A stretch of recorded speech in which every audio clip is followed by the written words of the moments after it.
kalau nanti Anda bekerja kaitannya dengan instrumen, ini bisa Anda tahu. Pengalaman saya saat ini sebagai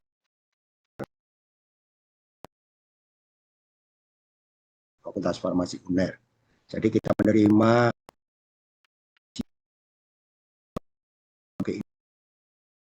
kemudian kita uji laboratorium, kita memberikan sertifikat analisis yang itu dimanfaatkan oleh industri kaitannya dengan registrasi ya di Badan POM. Ya, ada beberapa ISO yang pernah saya ikuti pelatihan.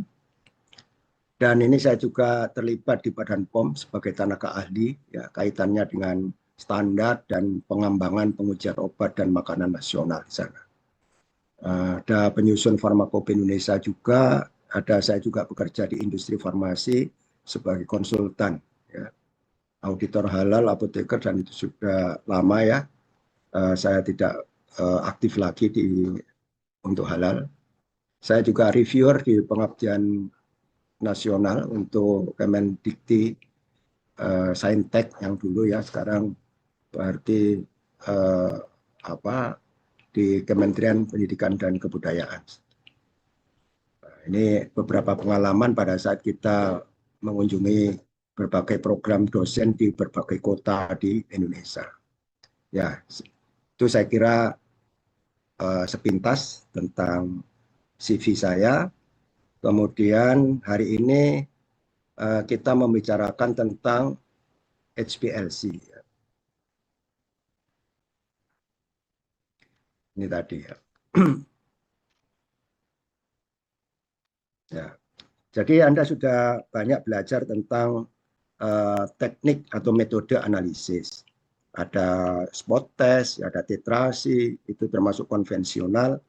Dan yang spektroskopi kemarin sebelum UTS Anda banyak belajar juga spektrofotometri UV, VIS, IR, AS, ICP, dan sebagainya. Kemudian hari ini kita membicarakan khusus tentang HPLC karena TLC kemarin sudah diberikan sebelum UTS ya.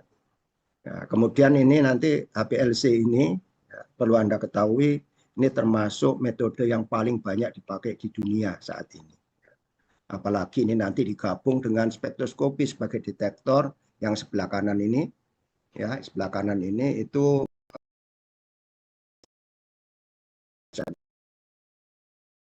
yang paling banyak dipakai saat ini. Berikutnya kromatografi, kroma itu warna, grafi ini fotografi itu adalah color writing. Jadi apa itu kromatografi? Itu pemisahan.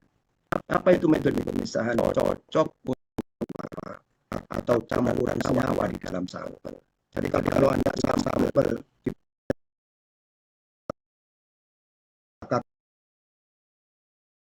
yang paling banyak digunakan.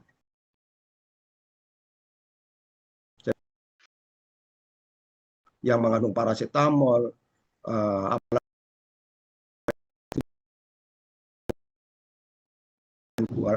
GG ya, gliseril guaiacola,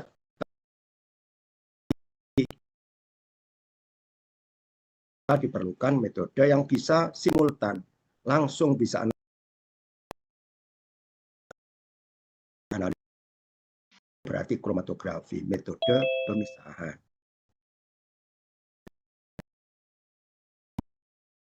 Dari kromatografi, Mikhail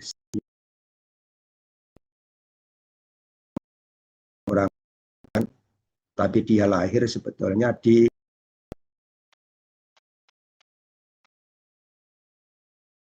pada saat itu bapak ibunya berdharma wisata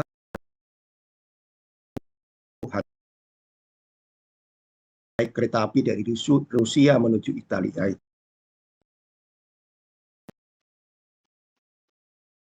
Ini ternyata sakit perut.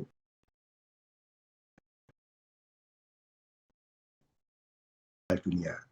Nah, Mikhail yang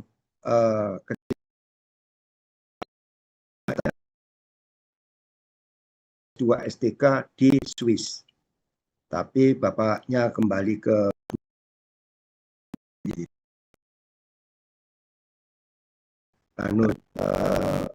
apa? Ya, bekerja di Rusia. Tapi pada saat itu dia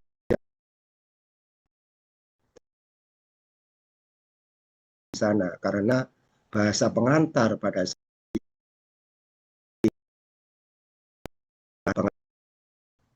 dari sertifikat ijazahnya juga tidak berbahasa Rusia di sini. Memang akhirnya ambil S2.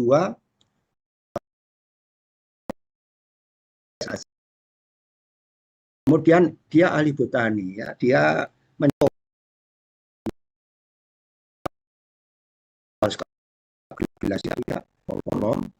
ya,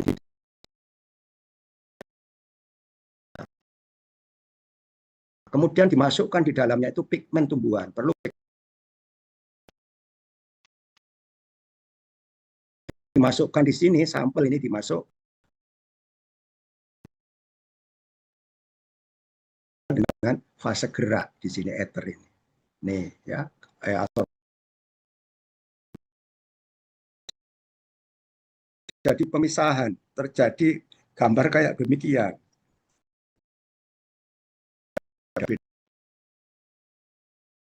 Dia menyebut color writing. Ya.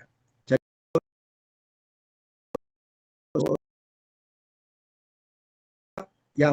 yang merah ini bisa kita tampil.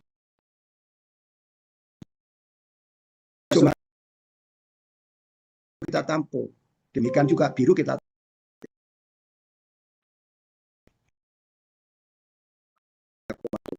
keluarlah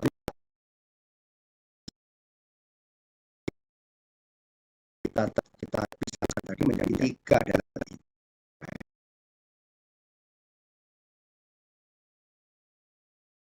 disebut kromatografi, walaupun kalau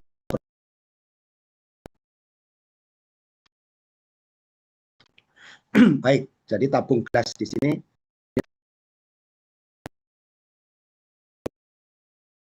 tadi sebagai sampel karbonat ini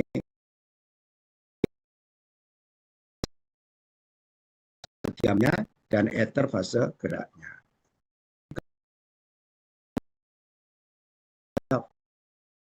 Fase gerak dan ada istilah fase diam.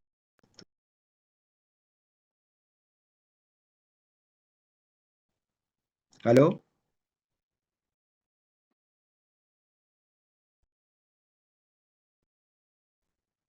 Baik.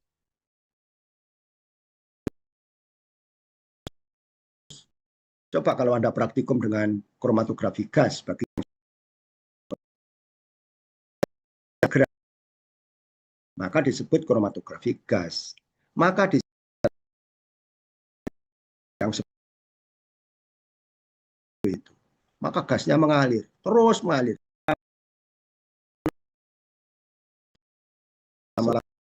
Itu, maka itu dia jalan terus. Ya, fase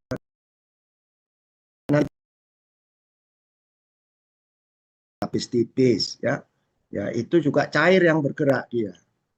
Itu ya. Kalau kromatografi cair ini kalau Anda sudah ke praktikum HPLC, maka di situ ada botol-botol isinya sebagai fase gerak. Misalnya metanol, air, acetonitril gitu ya.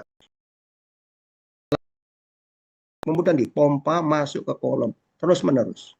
Ya, itu berarti dia sebagai fase gerak.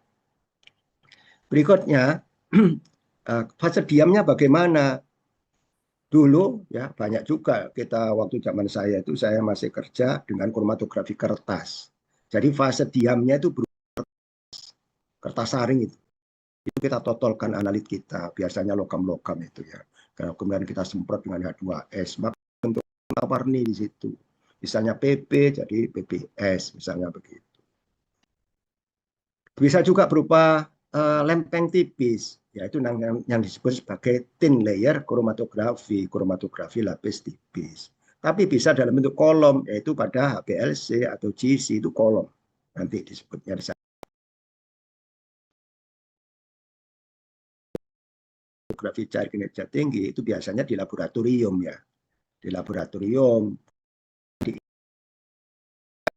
industri farmasi ini punya instrumen KCKT itu puluhan ya, bukan satu dua, puluhan di sana. Ya. Maka biasanya digunakan untuk apa? Menguji apakah obatnya Anda punya tablet paracetamol. Tablet paracetamol itu syaratnya adalah 90% sampai 110% kadar paracetamolnya dalam tablet.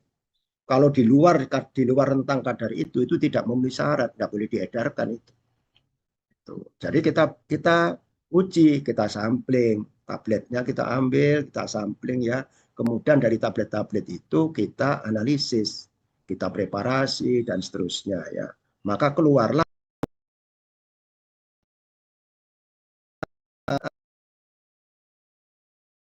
SMS itu artinya memenuhi syarat atau memenuhi spesifikasi, atau TMS tidak memenuhi spesifikasi gitu. Itu aja. Ya, itu kalau kita kerja di quality control. Ya. Nanti kita banyak singgung di belakang terkait dengan apa. Nah, sekarang kita fokus ke KCKT ini. Apa itu KCKT? Ya. Ya, sebetulnya sudah saya sediakan video juga yang lama ya. Kalau Anda ingin tahu lebih banyak lagi, nanti ada waktu Anda dengarkan itu. Termasuk mungkin yang saya ini konten-konten ada di situ mungkin bisa membantu. Ya.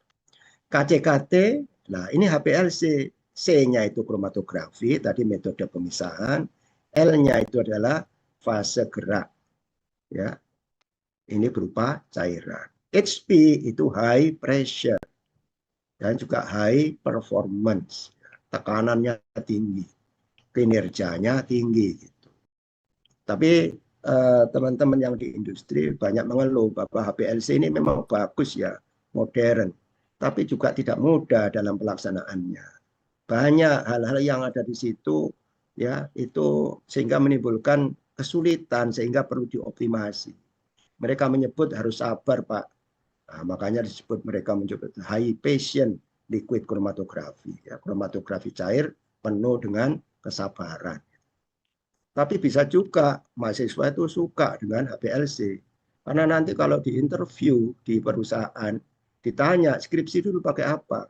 Oh, pakai HPLC atau KCKT. Itu poin. Ya, poin memang. Karena di sana yang paling banyak mendominasi itu adalah HPLC.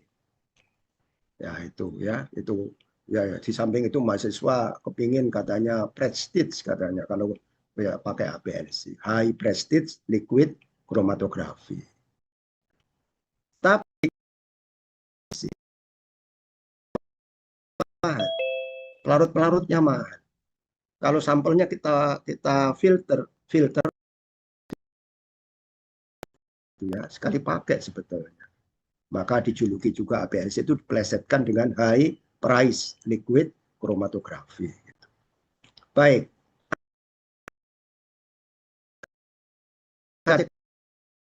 senyawa ya, baik organik.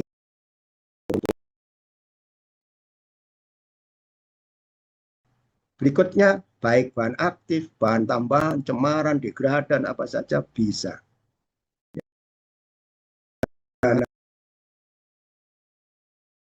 Molekul kecil ya, berat molekulnya kurang dari 900. Tapi ada juga menyebut kurang dari 2000. Yaitu disebut small molecule. Tapi lebih dari 2000 atau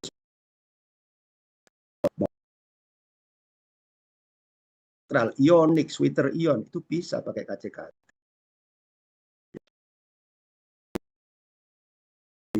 Industri farmasi itu sekarang sebagian besar dalam bentuk small molecule, molekul sederhana. Nah, bagi yang makromolekul apa yang sekarang muncul itu adalah obat-obat yang kaitannya produk biologi. Ya,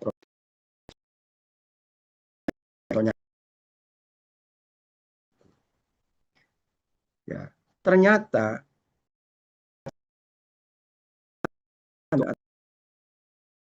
aktif enantiomer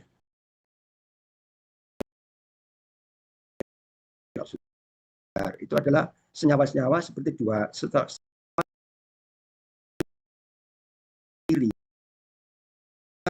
ya sifat fisika kimianya sama.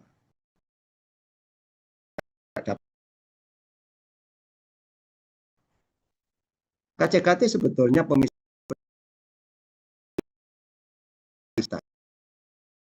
fisika kimia. Tapi walaupun sifat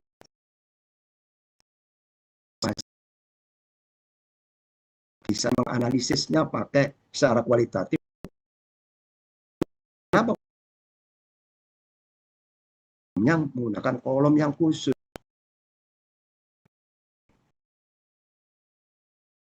Tapi harganya memang puluhan juta ya, itu mahal memang.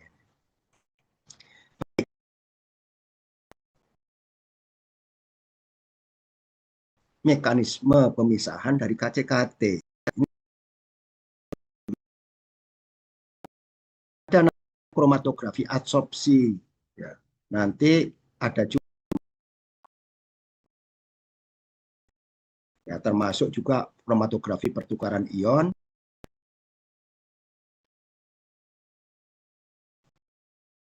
Nah, ini disebut apa? Ini nanti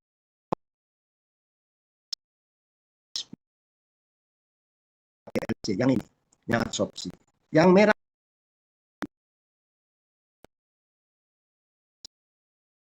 phase di sini. Jadi nanti tulisannya RPC. Mekanisme dia terjadi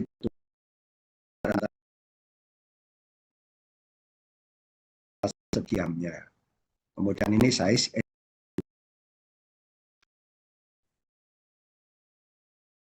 ini ya 80% di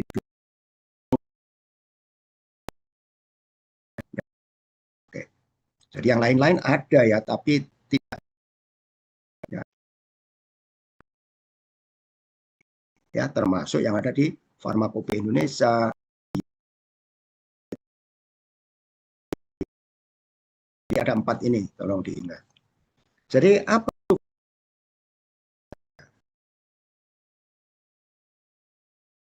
untuk mengingatnya, saya sarankan Anda lihat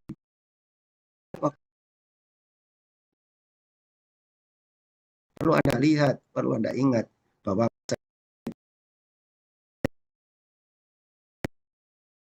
yang digunakan di situ ya. Atau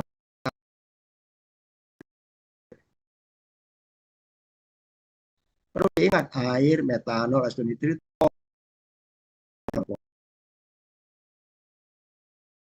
adalah pola. Sorry, berarti fase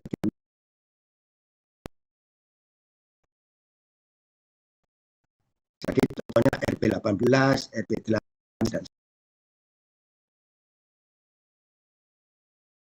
ya, non polar fase diamnya.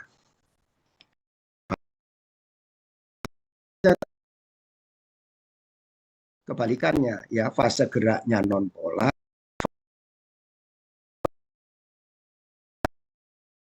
heksa. Perlu Anda ingat ini kan fase organik ya. Atau metanol ya. Yang kedua fase organik itu agak sulit waktu kesetimbangan. Jadi oleh karena itu yang paling banyak dipakai ini air aja bisa dipakai untuk fase geraknya. Kelebihannya fase bagus. Kalau fase terbalik ya itu mestinya ya itu diarahkan ke fase untuk zat-zat yang non polar. Mengapa? Supaya terretensi, tertahan di dalam fase diam ini, sama dengan fase diamnya ya, fase diamnya itu. Nah, tapi ada senyawa-senyawa di dunia ini yang juga sulit dianalisis. Apa itu? Golongan gula sama golongan protein ya, asam amino, protein. Kenapa dia? Dia sangat polar. Dia hidrofilik. Hidrofilik itu suka air ya, hidrofilik. Maka lahirlah mekanisme berikut ya, namanya hilik. Hidrofilik interaction liquid chromatografi. Ini. Dia ini mengawinkan dua ini. Fase geraknya ngambil di reverse phase, dia ngambil metanol dan air yang biasa dipakai ya. Acetonitril dan air. Tapi kalau fase diamnya ngambil yang dari fase normal. Saya ulang ya. Untuk hilik ya, itu memanfaatkan kelebihan dari dua mekanisme ini. Ya, istilahnya dua mode juga ya. Itu apa? Kalau fase terbalik itu kelebihannya di fase geraknya. Air, metanol, astonitril. Tapi untuk hilik itu biasa dipakai bukan metanol ya, tapi astonitril dan air. Nah, kelebihan fase normal apa? Di fase diamnya. Oleh karena itu hilik fase geraknya polar, fase diamnya juga polar. Dua-duanya polar dia. Maka itu disebut hidrofilik interaction liquid chromatografi. Untuk apa ini? Satu, untuk gula-gula itu ya, glukosa, fruktosa, sukrosa, dan seterusnya. Yang berikutnya untuk protein, asam-asam amino, itu banyak dipakai. Intinya untuk senyawa yang sangat polar. Polaritasnya sangat tinggi. Kalau pertukaran ion, fase geraknya itu berupa dapar, ya ion. Nanti terjadi pertukaran ion, karena di fase diamnya itu ada namanya ion exchanger, ya penukar ion. Nah, pasangan ion, nah ini nanti, ini sama dengan reverse phase sebetulnya. Reverse phase. Reverse phase, kemudian di sini adalah ditambahkan, dalam fase geraknya ditambahkan zat lain, namanya pasangan ion. Pasangan ion ini apa contohnya? Di sini oktan sulfonic acid misalnya gitu. Oktan sulfonik ya, sodium oktan sulfonat, sodium heptan sulfonat. Kalau ini ditambahkan di dalam fase gerak, dia itu disebut pasangan ion. Ya, supaya sebetulnya peaknya itu nanti lebih baik ya kalau dikasih zat. Baik ya. Oke, coba ya. Saya ulang sedikit lagi di sini. Yang RP18 ini tadi non polar ya. RP18 ini kalau USB menyebut L1. L1 ya. L1, L2, L7, L8 gitu. Ya, yang lain yang penting ini harus hafal ya yang L1. Siapa? Karena banyak juga yang dipakai di situ. Ini sudah. Sekarang saya punya pertanyaan begini. Ada fase diam, ada fase gerak di sini. Kalau saya misalnya saya punya pertanyaan yang ada ini, fase geraknya non polar, fase diamnya polar, ini termasuk yang mana? Ayo coba siapa yang ini dulu. Saya punya mekanisme model gini ya. Fase geraknya ternyata non polar, fase diamnya polar. Termasuk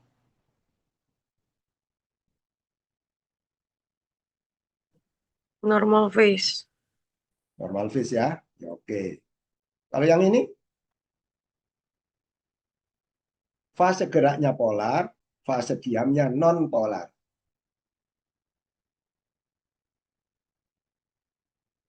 Reverse phase. Ya, reverse phase di situ. Yang ini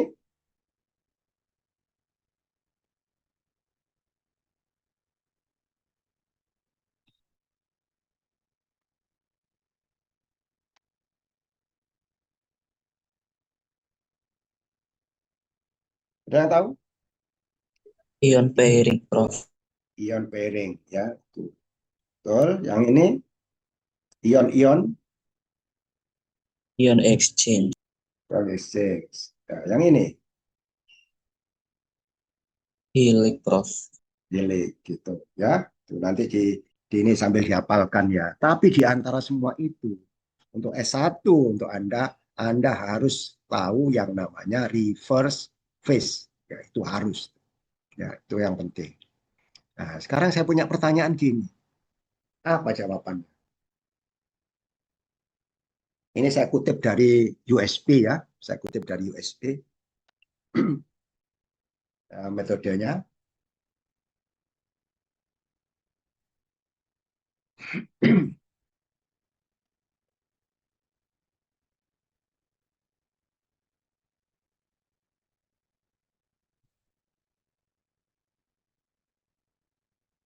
Ada yang tahu apa jawabannya?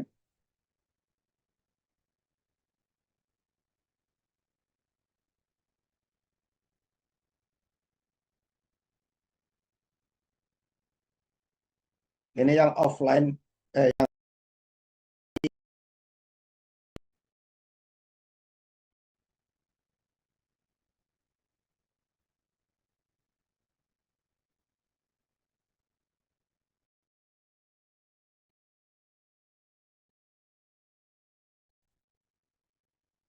Ya, yang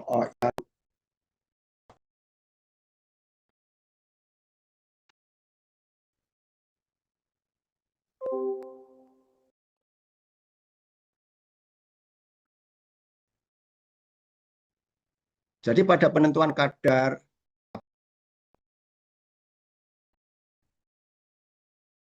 monografi USB itu ditulis di sana itu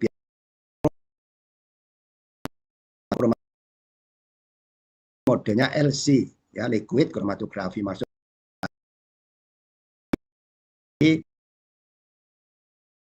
dan packingnya itu L1.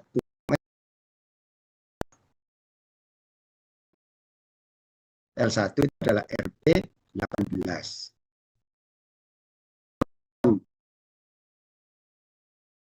Non polar. Maka jawabnya apa?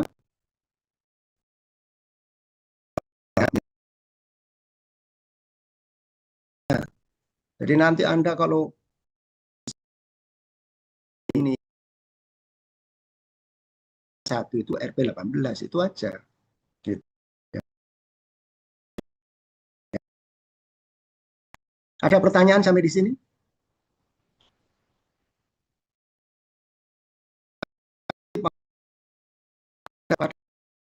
Belajar analisis farmasi,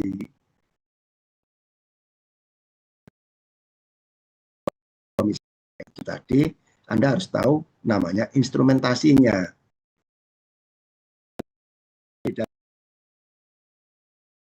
Di situ ada botol-botol reserve.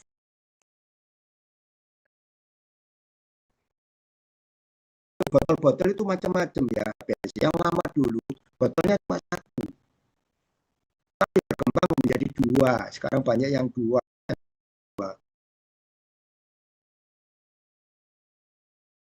Pompanya biner. Tapi yang Anda banyak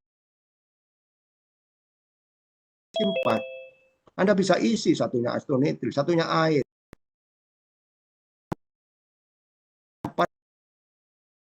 Ini khusus dapar ya, atau yang lain. Gitu. Itu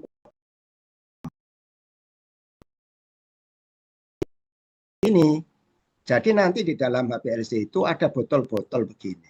Ya, misalnya botol-botol begini. Kemudian di dalam botol itu ada lagi namanya degasser. Tapi sebetulnya di sini masuk pompa aja yang paling penting ya. Pompa. Jadi di samping mobile phase, fase gerak, ada pompa. Nah, pompa itu nanti memompakan yang fase gerak ini menuju kolom, melewati kolom, melewati injektor gitu. Jadi setelah pompa, injektor, baru kolom, baru detektor gitu. Ini ya. Jadi yang sini tadi sama ya. Jadi ini yang ini ada mobile phase, ada pompa, ada injektor, ada kolom, ada detektor.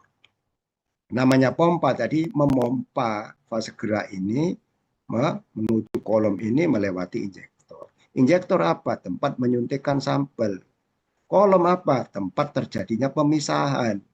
Pemisahan itu apa artinya?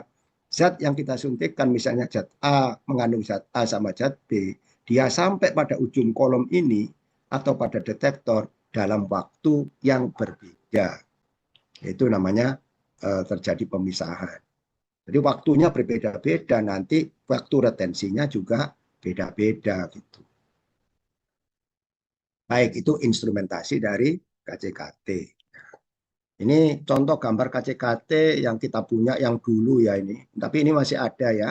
Ini ya seperti ini botol-botolnya, ini quaternary pump. Ya di sini ada namanya autosampler. Autosampler ya. Autosampler ada di sini. Jadi kita nggak nyuntikkan satu persatu tapi sudah otomatis ya. Sudah pakai autosampler ya seperti ini. Ini HPLC-nya. Oke. Sekarang coba ini dijawab. Apa itu jawaban?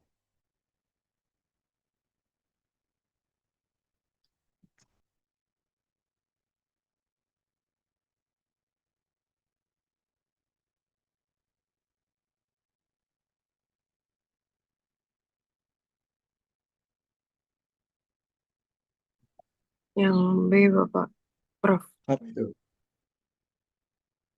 Yang B ya, pompa, injektor, kolom, detektor. Betul. Sekarang kalau saya ganti bukan fase gerak tapi sampel, gimana perjalanan sampel itu?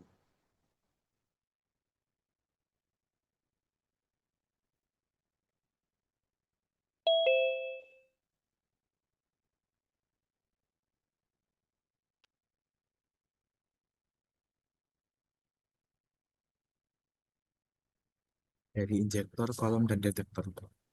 Ya, gitu ya. Jadi apa? Injektor, terus Kolom, kolom. detektor. Ya, oke. Jadi jalannya dari injektornya. Baik. Pertanyaannya, kok bisa terjadi pemisahan? Kok bisa? Tadi zat itu terpisah. Zatnya 2, 3, 4, 5 kok bisa terpisah gitu. Ya. Jadi kalau kita lihat eh, ini, bentar ya. Biasanya udah nggak bisa dirak ini. Oke. Jadi kalau kita lihat di dalam kolom itu nanti ada partikel-partikel silika ya. Rapat satu sama lain. Ya. Ukuran partikelnya kecil, rapat sama satu sama yang lain. Maka analit kita itu nanti melewati ini. Yang biru ini sebetulnya RP18. C18-nya itu biru ini. Kalau RP18 ya. Jadi ada silika, dikasih di luar ini ada fase yang C18 itu. Maka zat kita itu nanti berinteraksi. Ya, sehingga dia nanti kalau hijau sama ini, merah ini sudah terpisah di situ di dalam kolom. Ya, demikian juga kalau untuk eh, yang di bawah ini ya, dia membentuk seperti yang pita, namanya band pita ya. Jadi pada saat di dalam dia ngumpul seperti pita, maka peaknya itu nggak bisa lurus sekali ya, jadi naik naik sampai maksimum terus turun. Gitu. Itu seperti itu gambarnya ya, keluarlah namanya kromatogram, keluar puncak-puncak namanya ya peak. Kok bisa terjadi pemisahan? Bagaimana mekanismenya? Itu karena zat-zat kita itu memiliki perbedaan polaritas. Ada yang lebih polar, ada yang lebih non polar gitu. Ya. Anda ingat bahwa ada namanya like dissolve like. Tapi kalau dalam apa HPLC ini like interact like, yang sama berinteraksi dengan yang sama. Tadi saya katakan bahwa HPLC itu sebagian besar RP, HPLC, HPLC fase terbalik. Tolong diingat fase diamnya non polar. Karena fase diamnya non polar, berarti apa? Zat-zat non polar itu berinteraksi kuat yang ada di dalam fase diam. Berarti dia bertahan lama di dalam kolom. Akhirnya nanti waktu retensinya, keluarnya waktu retensi jadi panjang. Jadi paling akhir ini, paling non polar ini. Yang polar dia di depan. Ya, lebih tertarik ke fase geraknya. Kan gitu. Ini like, interact, like. Jadi nanti tolong kalau ditanya waktu skripsi, bagaimana mekanisme kerja, mekanisme pemisahan yang ada di dalam HPLC. Ya, tolong dijelaskan dengan baik. Itu. Cari caranya jelaskan dulu ya. HPLC Anda itu apa? Oh, HPLC yang kita gunakan ini, misalnya saya gunakan adalah termasuk fase terbalik. Fase terbalik itu fase geraknya apa, fase diamnya apa, Anda sebutkan. Analita Anda itu apa? Kalau campuran, mana yang polar, mana yang non-polar. Sehingga mana yang keluar dulu, keluar yang belakang tuh ketahuan ya. Tuh. Kalau pada reverse phase, yang keluar duluan itu adalah yang polar, yang lebih polar ya, belakangannya baru urut yang ke non polar. Ayo coba ini dijawab.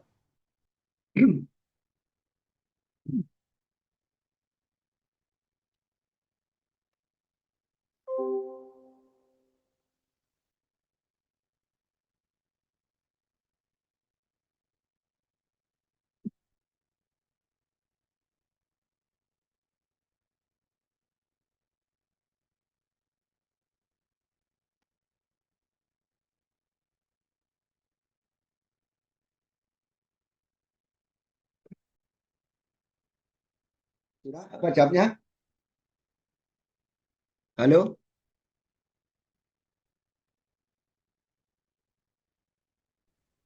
Yang A, Bro. Yang A. yang mana? Hah?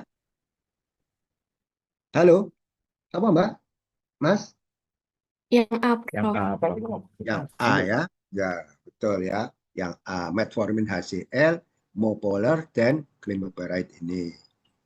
Perlu Anda ingat ya, kalau zatnya itu garam, asam, apalagi asam kuat ya, basa gitu. Itu umumnya dialah zat senyawa-senyawa apa yang sifatnya ionik dia itu, atau mudah terionisasi. Nah, mudah terionisasi atau terdisosiasi kalau lemah. Umumnya dia sudah polar ya, cuma polaritasnya tinggi atau rendah. Tapi untuk zat-zat yang lain itu glimepirid misalnya itu lebih arah non polar. Lebih mudah bagaimana kita menyatakan polar atau non polar. Nanti kita lihat bagaimana caranya tahu non polar atau polar. Sekarang kita bicara dulu kromatogram. Tolong diingat kromatogram itu absisnya apa, ya, ordinatnya apa. Ini saya kosongi. Apa sih biasa? Kalau waktu praktikum kemarin apa? Ada yang masih ingat yang X-nya apa? Retention time. Retention time. Yang lain? Ada ide lagi? Waktu, Hmm? Prof. Waktu, Prof. ya, waktu. Time, ya, bukan retention time, Pak. Time atau waktu dalam menit. Retention time itu maksudnya ini kalau ada puncak pertama ini mulai 0 sampai sekian itu namanya retention time. Yang hijau ini yang bawah ini, yang atas ini yang ini retention time-nya yang nomor 1 ini. Retention time waktu yang dibutuhkan oleh zat A itu terretensi ya di dalam kolom. Yang dia perjalanan sampai detektor tadi itu sekian. Ini waktu retensi. Makin panjang waktu retensi, retention time, dia makin lama keluarnya makin lama. Oke, yang Y apa Y? Sumbu Y, sumbu apa? Ordinat ya. Ada yang tahu? Tergantung detektornya. Kalau Anda menulis secara umum ini sebut aja respon detektor. Tapi kalau Anda gunakan detektor UV seperti praktikum, maka ini namanya absorbans. Absorban unit AU atau MAU di sini. Ya. Jadi di dalam kromatogram itu ada retention time, menunjukkan waktu retensi dari zat tersebut tertahan di dalam kolom itu berapa lama gitu. Nah, perlu diingat bahwa waktu retensi ini merupakan parameter kualitatif. Jadi nanti kalau ada dua zat kondisinya sama, kok waktu retensinya sama, maka itu zatnya adalah sama. Tapi tidak pasti ya, kemungkinan sama. Karena kalau waktu retensi sama belum tentu zatnya pasti sama, belum tentu. Tapi kalau itu sama, maka kemungkinan sama. Tapi kalau kita nanti suntikan namanya standar, di mana waktu retensinya sama, ya zatnya adalah sama. Kalau peak area itu luasnya. Peak area ini adalah luas peaknya, luas puncaknya. Makin tinggi, makin besar luasnya, berarti kadarnya makin besar. Gitu ya, ini peak area. Terus ada lagi di sini namanya width. Width ya, width itu lebarnya, lebar alas. Itu yang ada di dalam kromatogram. Ada lagi yang namanya waktu retensi relatif. Relative retention time. Waktu retensi relatif itu berarti waktu retensi 1 dibagi 2 atau 2 dibagi 1. Tergantung mana yang dijadikan sebagai ini pembagi ya dari situ. Tuh, ini waktu retensi relatif. Mengapa kok perlu waktu retensi relatif? Kita punya banyak peak. Banyak peak ya. Puncaknya katakan ada 3, ada 4 misalnya gitu. Seringkali waktu retensi itu berubah-ubah dikit ya. Kadang-kadang geser kanan, geser kiri itu. Maka kalau kita tidak berpegangan pada waktu retensi, berpegangan pada namanya relative retention time.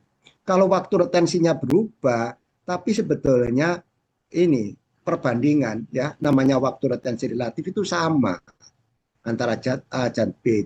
Kalau muncul yang di depan, yang belakang itu sama waktu retensi relatifnya. Walaupun retention time-nya berubah. Ini saya beri contoh ini. Mungkin ini agak sulit ya ini ya. Tapi kalau Anda mengerti tadi sudah bisa menjawab ini. Ada analisis cemaran dari bahan aktif. Bahan aktifnya atorvastatin. Bahan-bahan aktif yang kita gunakan di dalam obat itu memang harusnya cuma atorvastatin, tapi ternyata mengandung cemaran, ya, impurities. Ada pengotor di dalamnya itu yang tidak dapat dipisahkan. Memang ada, tapi jumlahnya atau kadarnya sangat kecil. Ya, itu dianalisa dengan HPLC. Ya, menurut USP ditemukan bahwa RRT, waktu retensi relatif, ya, RRT, kadang-kadang di industri disebut WRR, ya, waktu retensi relatif. A, B, C dari impurities itu 0,86, 0,94 sama 1,10, ya, berturut-turut. Jadi A itu 0,86, B 0,94, 1,10. Jika waktu retensi dari atorvastatin itu 5 menit, berapa waktu retensi dari A, B, C tadi? Ya, dalam kromatogramnya. Ada yang bisa jawab? Jadi yang jadi pegangan sekarang adalah atorvastatin karena bahan aktifnya. Kalau atorvastatinnya 5 menit, berapa itu? Ya, waktu retensi dari A, B, dan C. Sementara RRT-nya yang A itu 0,86. Jadi kalau 0,86 itu artinya kalau atorvastatinnya 100% ya 1. Itu. Nah sekarang atorvastatinnya 5. Ya tinggal ngalikan 5 saja. Berarti 5 dikalikan 0,86. Jadi 4,3. Jadi kalau nanti atorvastatinnya 5, berarti langsung di sini 4,3. Ini tak kalikan 5, 4,7. Dan ini kalikan 5, 5,5. Artinya apa? Atorvastatinnya 5. Yang di depan berarti A dan B. Yang di belakang atorvastatin adalah C gitu. Ya ini namanya RRT. Ya siapa tahu di soal-soal SCBT nanti keluar kayak gini ya. Pernah juga saya usulkan soal kayak gini ya. Tapi bukan bahasa Inggris ya, bahasa Indonesia. Ada pertanyaan ini? Halo?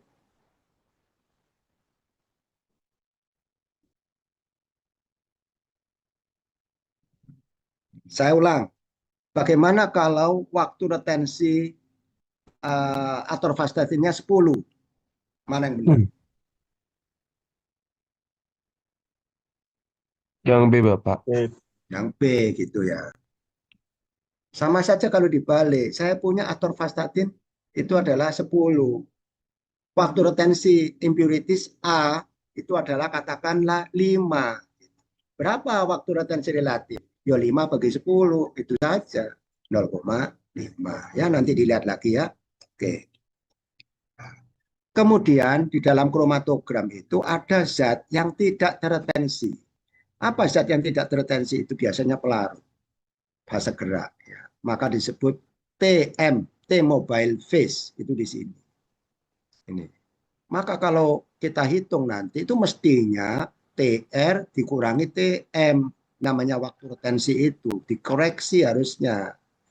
Tapi dalam prakteknya tidak ya, TR itu ini aja. Tapi kalau ingin betul, berarti itu kita kurangi TR dikurangi TM atau T0 ya sama. Itu namanya corrected retention time. Ya. Tuh kalau Anda untuk penelitian ya, tapi biasanya untuk praktek di industri juga jarang pakai TM-TM ini aja. Tapi Anda perlu tahu, ini namanya dead time. Untuk apa dead time itu? Ya, untuk apa dead time itu? Analit Anda ini peak-nya jangan sampai dekat-dekat sini. Ya, jangan sampai dekat sini. Harus Anda pisahkan. Tidak boleh terlalu panjang, nanti waktu retensinya lama. Tapi dekat di sini, itu artinya tidak ada pemisahan kromatografi. Ya, nggak terretensi di dalam kolom, sama saja dengan fase geraknya gitu. Nah, dan lagi di sini banyak pengganggu ya, peak-peak yang muncul. Ini yang tadi saya sebut ada ada weight, ada dua ya, diukur di bagian bawah, baseline, ada diukur bagian tengah. Kalau bagian tengah ini W setengah namanya, half weight di sini, half weight di sini ya. Peak yang bagus itu adalah simetri, segitiga sama kaki, yang lincip ramping, itu yang bagus. Bagaimana kalau misalnya kakinya ini lebar, sekarang panjang, seperti yang ini? Maka itu disebut tailing. Nah, kebalikannya yang depan yang nggak panjang gini, tidak simetris, disebut fronting. Tapi kalau besar sekali, kalau ini simetris Mas Ian. Tapi kalau terlalu lebar itu broadening. Simetrinya tetap satu, tapi broadening peak. Ya. Tidak seperti pada GC. GC itu seperti garis. Itu istilahnya. Tailing factor itu boleh berapa ya Pak? Yang dimaksud tailing factor itu dilihat dari ada yang pakai 5%, ada kadang-kadang 10%, tergantung USP atau BP. Ya, itu beda nanti. Yang dimaksud ini, tailing factor itu kan di sini ada AC sama CB, 5% ketinggian ya, untuk menghindari tailing ini. Jadi tolerir 5%. Jadi kalau CB atau BC ini dibagi AC, ya itu nilainya 1, itu simetris. Tapi disebut tailing kalau TF-nya lebih besar dari 2.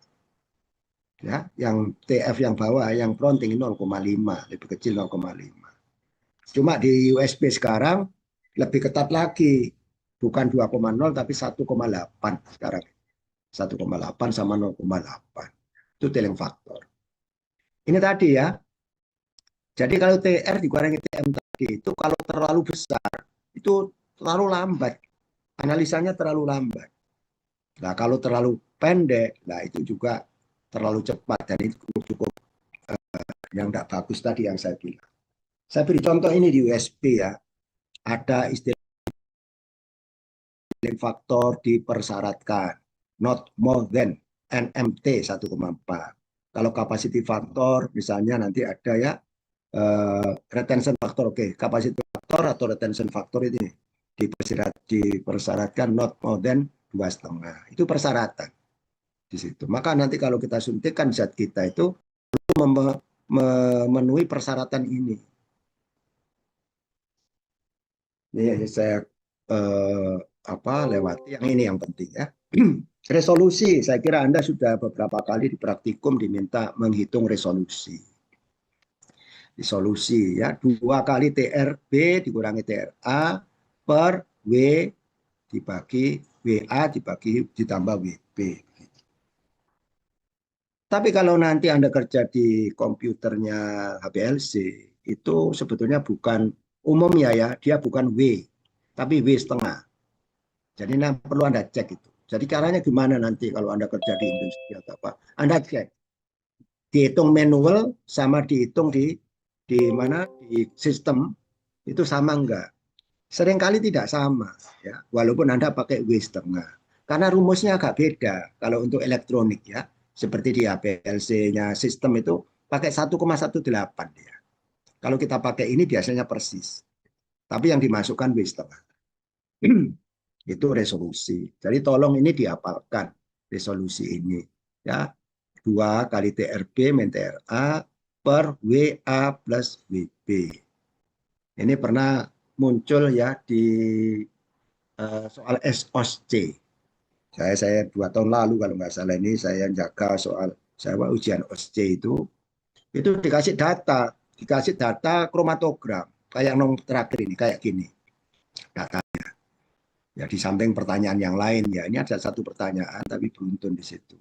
Diketahui waktu retensi yang A berapa, waktu retensi B berapa, W-nya ini diketahui, W-nya ini diketahui. Bukan W setengah ya, W yang bawah diketahui. Disuruh menghitung berapa resolusinya. Nah, setelah tahu resolusinya, di situ ada persyaratan ya. Biasanya persyaratannya itu lebih atau sama dengan 1,5. Anda disuruh menyampaikan di situ kesimpulannya, memenuhi syarat atau tidak memenuhi syarat gitu. Ya. Ternyata dari 10 yang saya jaga itu hanya 1 yang benar. Hanya 1. Kenapa? Mungkin lupa rumusnya. Lupa mungkin tidak apa-apa. Waktu OSC itu kalau lupa tidak apa-apa. Karena di situ disediakan yang namanya farmakope. Cuma mencari farmakope di mana ada resolusi rumusnya. 6 menit, 7 menit nggak ketemu. 8 menit nggak ketemu, ya nggak bisa jawab. Oleh karena itu nanti dalam kuliah-kuliah saya nanti insya Allah akan saya sertakan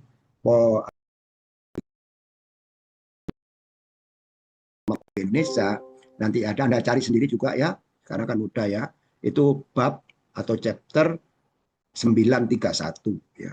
931 di situ ada, rumusnya juga ada. Jadi kalau misalnya Anda lupa, nggak ingat tentang rumus, Anda lihat di situ cari. Ya, thread bab kromatografi, langsung thread ada di situ rumusnya, langsung Anda bisa garap. Nah kalau nggak pernah tahu tempatnya ya mencari satu buku ya susah. Ya, oke. Ini namanya theoretical plate. Ini penting juga ya theoretical plate ini. Menunjukkan efisiensi kolom. Jadi kalau saya punya puncak, ternyata tidak terpisah dia dengan baik. Katakanlah theoretical plate nilai N-nya 1000. Tapi kalau saya pakai kolom dengan N-nya 4000 misalnya, maka ternyata peak-nya terpisah dengan baik. Jadi N ini menunjukkan efisiensi kolom. Kolom itu efisien, kalau puncaknya itu tidak terpisah, kita pakai N yang lebih tinggi, maka dia jadi terpisah dengan baik. Resolusinya bisa memenuhi syarat lebih dari 1,5 gitu. Ya. Oke. Apa maksudnya N itu sama dengan 1000, 4000 tadi? Ini ada namanya theoretical plate, lempeng teoritis. Namanya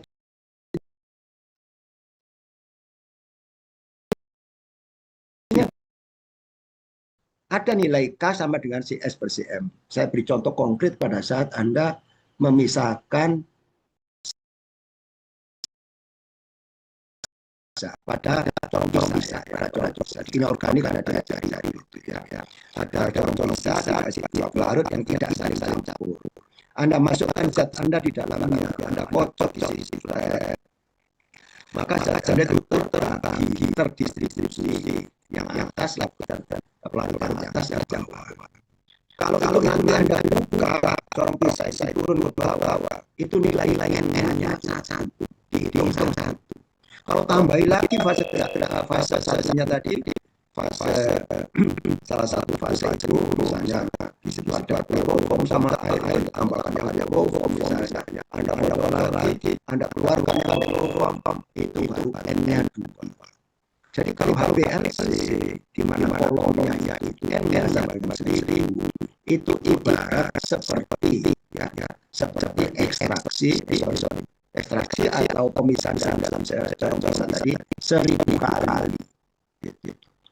Kalau 4000 makin banyak karena di dalamnya memang zat kita yang berada di fase gerak dan fase diam ini dia terpisah di situ seakan-akan membentuk plate gitu. Nah plate ini bergerak terus ke sana karena fase kita fase gerak yang jalan kan, maka bentuklah plate. Tapi plate-nya ini teoritikal ya. Sehingga nanti di dalam kolom disebutkan berapa nilai-nilainya. Anda bisa cari berapa N. Makin tinggi nilai N, maka makin bagus kolom. Makin mampu untuk memisahkan dua zat dengan baik. Bagaimana menghitung N? N itu rumusnya 16 kali R per W kuadrat. Artinya kalau waktu retensinya panjang, N-nya besar. Kalau waktu retensinya pendek, ya lebih sedikit. Nah, W-nya bagaimana? Kalau kolomnya tadi tailing, W-nya bisa panjang.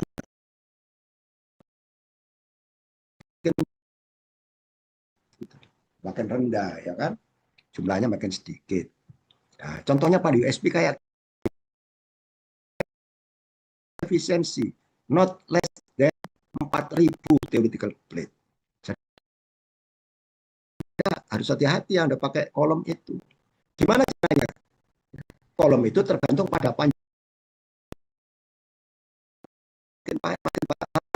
Itu TR-nya besar, N-nya juga besar karena N terus dengan TR. Tapi Anda lihat peak-nya kok nggak tailing, kok tailing ya, itu jadi kecil N-nya, sedikit. Maka kalau peak-nya ramping itu bagus. Oke, coba lihat ini. Saya punya peak A ya, ada yang biru, ada yang hitam. Kira-kira mana, biru atau hitam yang N-nya lebih besar? Ayo, siapa?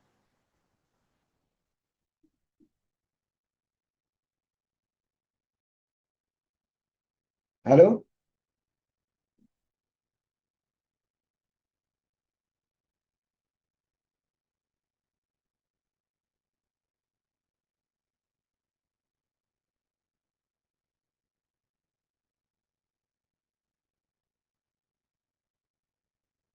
Yang biru mungkin.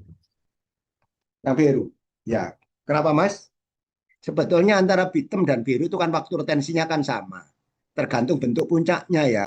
Kalau width-nya lebih besar gini ya ini sedikit N-nya. Ya, nah gini. Ayo lagi ini. Mana yang hitam atau yang biru? Yang N-nya lebih besar.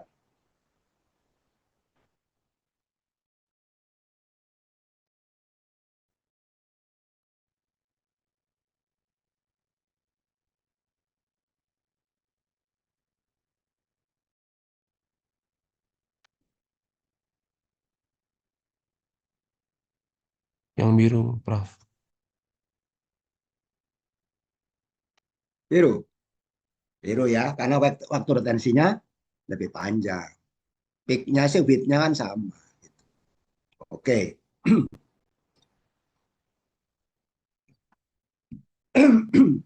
Nanti bisa dibaca itu. Ini peak to valley saya lompati, signal to noise itu nanti saya bicarakan lebih detail di validasi metode untuk menghitung batas deteksi. Sistem suitability test tadi itu memang kita pada saat menguji di QC kita harus membuktikan peak kita itu memenuhi syarat atau tidak. Biasanya peak itu ada dua ya.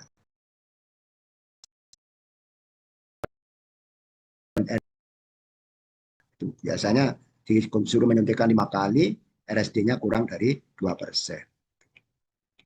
Baik, berikutnya pompa. Pompa tadi kan dipakai untuk memompa ya. Yang memompa zat cair kita, fase gerak, tadi masuk ke dalam kolom menuju detektor melewati injektor. Nah, ini pompanya kayak gini ya, yang paling banyak itu reciprocating, yang bolak-balik gini. Jadi pada saat Anda praktikum kemarin dengan HPLC, itu pompanya seperti ini. Makanya kalau Anda dengarkan di situ kan cer, cer, cer gitu kan, itu kalau Anda dengarkan itu memompa terus seperti itu. Ini yang pompa reciprocating single piston, yang ini yang double piston.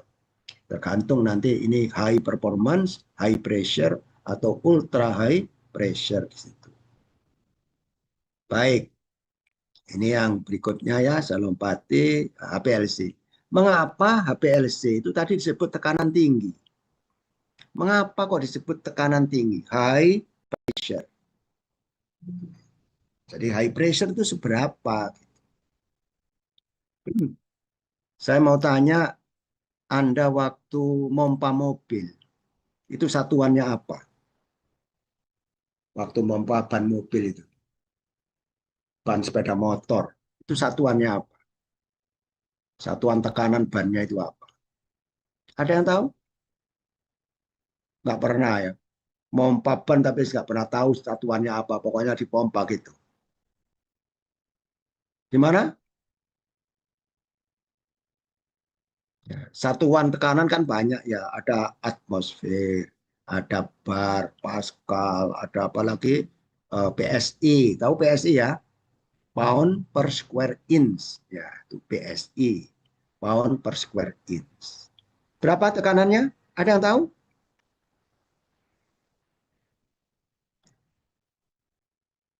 Yang laki ini mestinya tahu ini. Muhammad Nur. Nurfa, siapa ini? Berapa Mas? Nur Fajar ya ini ya? Ya, Prof. Iya, berapa Mas kalau memompa ban sepeda motor lah, ban mobil?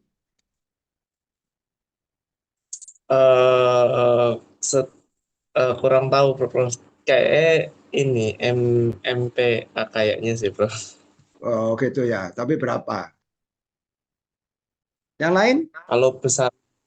Kalau besarannya sih kurang tahu, kalau biasanya pompa pakai nitrogen itu yang di apa namanya pom-pom itu kisaran 10 sampai 40-an. Oh gitu ya. Oke ya. Oke. Ya kadang-kadang sedan apa ya sekitar 30-40 lah ya. Depan 30, belakang 40, itu sekitar itu. Anda tahu satu atmosfer itu satuannya PSI ya, PSI. Satu atmosfer itu 14,7 PSI. Kita bulatkan saja 15. Kita bulatkan 15. Jadi kalau kita memompa ban mobil itu cuma 30 PSI, itu berarti berapa? 2 atmosfer. Cuma 2. Kalau katakanlah 45, cuma 3 atmosfer. Kalau mobil yang lebih besar lagi, truk misalnya 60, ya 60 dibagi 15 cuma 4. Atau kalau 100 ya tinggal bagi. Gitu. Nah, HPLC ini berapa? Ini HPLC. HPLC biasa yang punya kita itu sampai 400 atmosfer. Berarti 6.000 PSI. Besar ya? Berarti namanya apa? High pressure. Ban mobil biasa jadi 30 PSI. Sementara sekarang pakai berapa tadi? 6.000. Ternyata nanti ada 2 kali sampai 3 kali lebih besar dari ini. Itulah yang disebut dengan UHPLC. Ultra High Pressure Liquid Chromatography. UHPLC. Jadi tekanannya lebih tinggi lagi gitu. Mengapa kok perlu tekanan tinggi gitu? Coba di dalam kolom itu tadi saya cerita ada silika ya. Silika itu ada di situ dalam kondisi yang rapat. Tidak ada gelembung udara di situ. Maka kalau itu dimasukkan zat cair di situ, nggak bisa nembus. Harus ada tekanan yang sangat tinggi. Makanya diperlukan namanya high pressure. Nah, karena apa? Ukuran partikel silika tadi ya, itu kira-kira 5 mikron. Ada yang 10 mikron, ada yang 3 mikron, ada yang 5 mikron, dan seterusnya ya. Itu. Ya biasanya antara 3 sampai 10. Itu ukuran partikelnya sangat kecil. Masing-masing berarti luas permukaannya tuh ya luas ya. Permukaan itu luas, tinggi luas permukaannya sehingga memerlukan pompa yang tinggi tekanannya. Jadi dia seperti tembok begitu yang harus dikasih tekanan yang lebih tinggi. Itu mengapa kok perlu tekanan tinggi. Nah, ini nanti ada hukum Van Deventer ya. Ini nanti saya terangkan lagi di belakang nanti atau kuliah berikutnya. Tapi yang penting gini, kalau kita dari Van Deventer itu ada plate height itu sebetulnya H ya. H itu kebalikan dari N. Kalau H-nya kecil, N-nya besar. Karena H itu sama dengan L per N. Yang perlu diperhatikan dalam kurva ini ukuran partikelnya 10, ini 5, ini 3. Hanya yang 3 itu makin rendah ini. Kalau makin rendah, makin kecil ini, apa maksudnya? N-nya makin paling tinggi. Karena H itu berbanding terbalik dengan N. H itu adalah high equivalent to a theoretical plate. Namanya HETP di situ. Makin rendah, berarti N-nya makin tinggi. Makin kecil ukuran partikel yang kita pilih pada kolom, maka N-nya makin tinggi.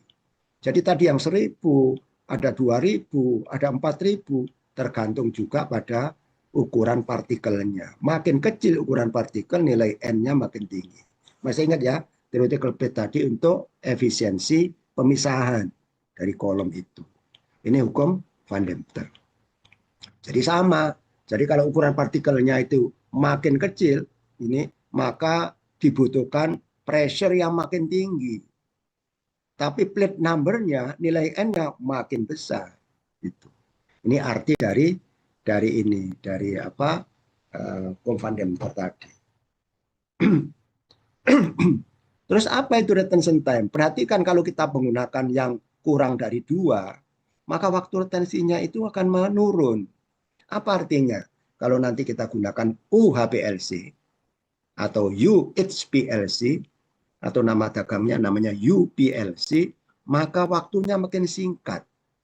Makin cepat kita analisisnya itu. Itu kalau kita pakai UHPLC. Sampai di sini ada pertanyaan?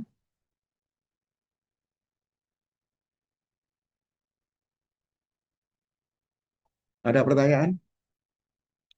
Sebelum saya lanjut? Belum ada, Prof. Belum ya? Oke, kita terus. Tadi saya sebut bahwa ada fase gerak. Fase gerak biasanya campuran. Metanol air, misalnya 60-40, 50-50, gitu ya, campuran. Mengapa kok campur? Karena itu untuk mendapatkan pemisahan dan bentuk puncak yang paling bagus. Oleh karena itu, komposisi ini perlu dioptimasi nanti. Dirubah-rubah supaya hasilnya lebih baik. Waktu fase gerak itu jalan, itu bisa di-set. Ada di-set elusi isokratik. Itu artinya komposisi fase geraknya itu. Pelarutnya itu komposisinya tetap. Jadi selama running, kalau kita pasang di komputernya itu misalnya kita setting 60-40, maka selama running nggak kita rubah-rubah. Ya tetap itu saja 60-40.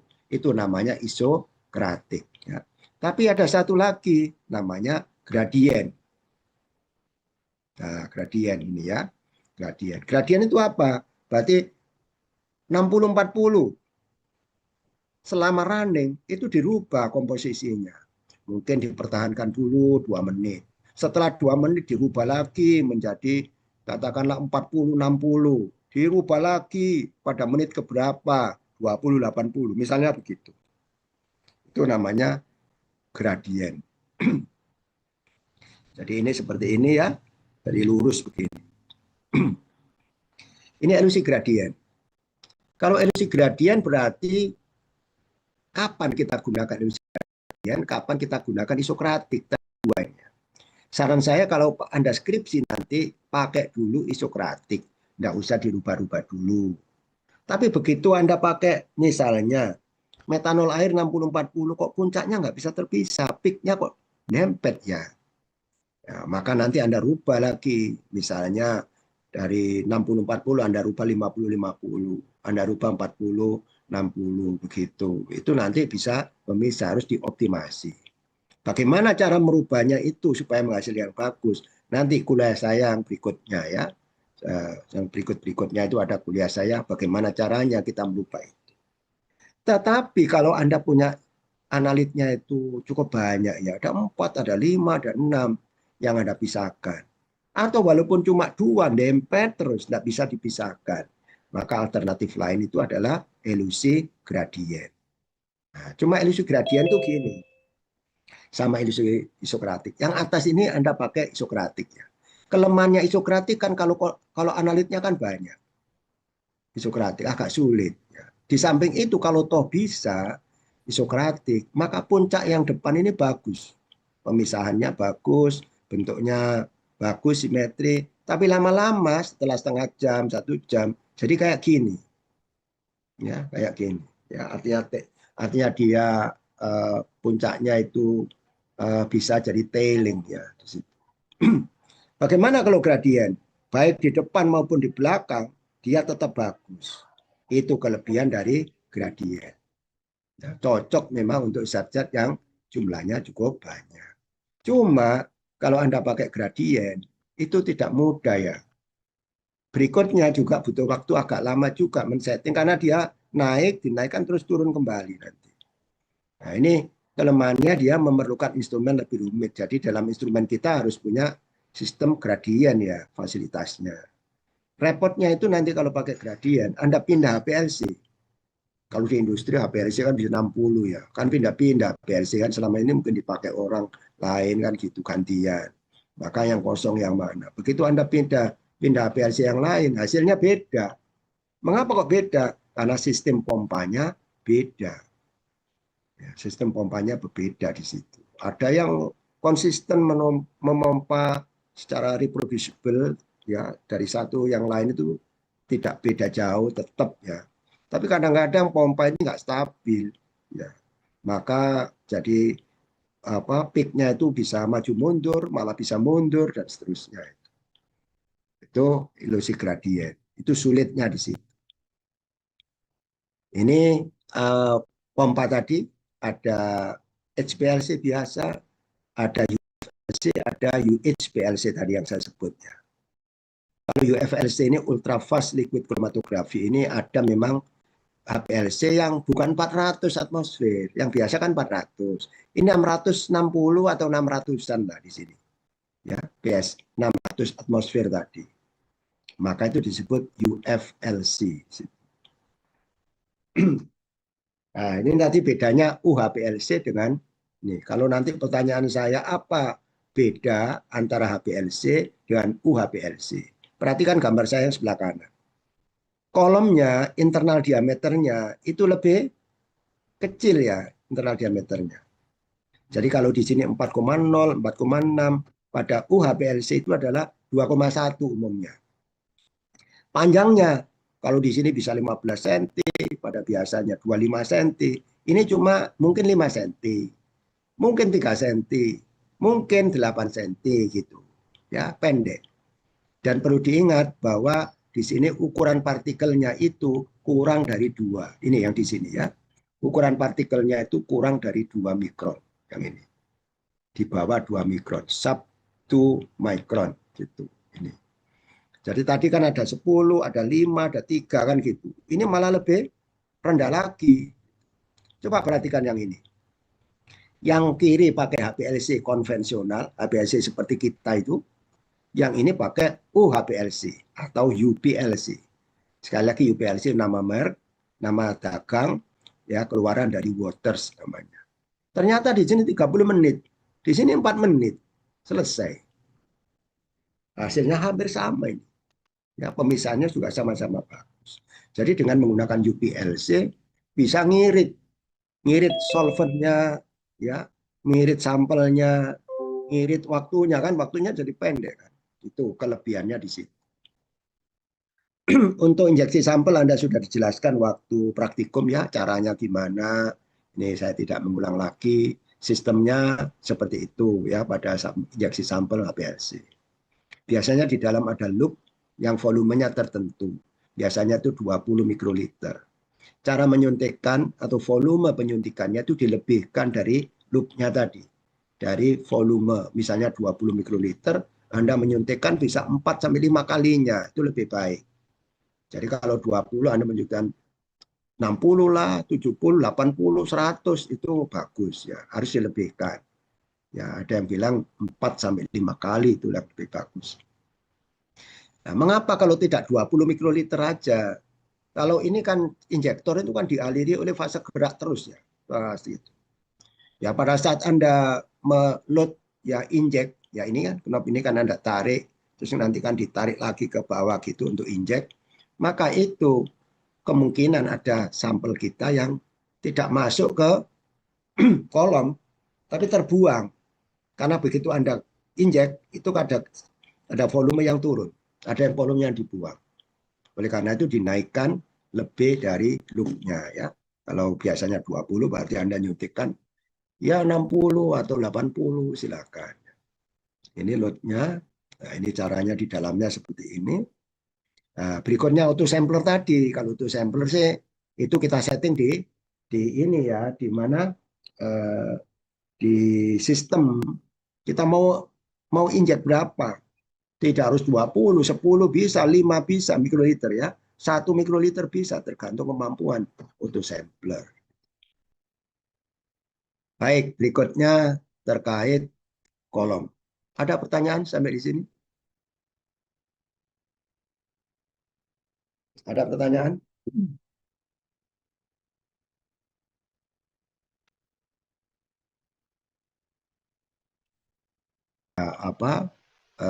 RND. Ya, kalau Anda mengerti tentang analisis formasi, khususnya HPLC, itu punya nilai tambah di sana. Tadi saya cerita apa tadi di CV saya ya, ada S1, S2, S3. Saya harapkan di antara Anda, semua juga boleh ya, itu kalau bisa S1 lulus, Ya, apoteker profesi lulus. Kalau Anda masih kepingin sekolah lagi, tapi gratis, kesempatannya itu luar biasa sekarang. Tinggal Anda mau atau tidak.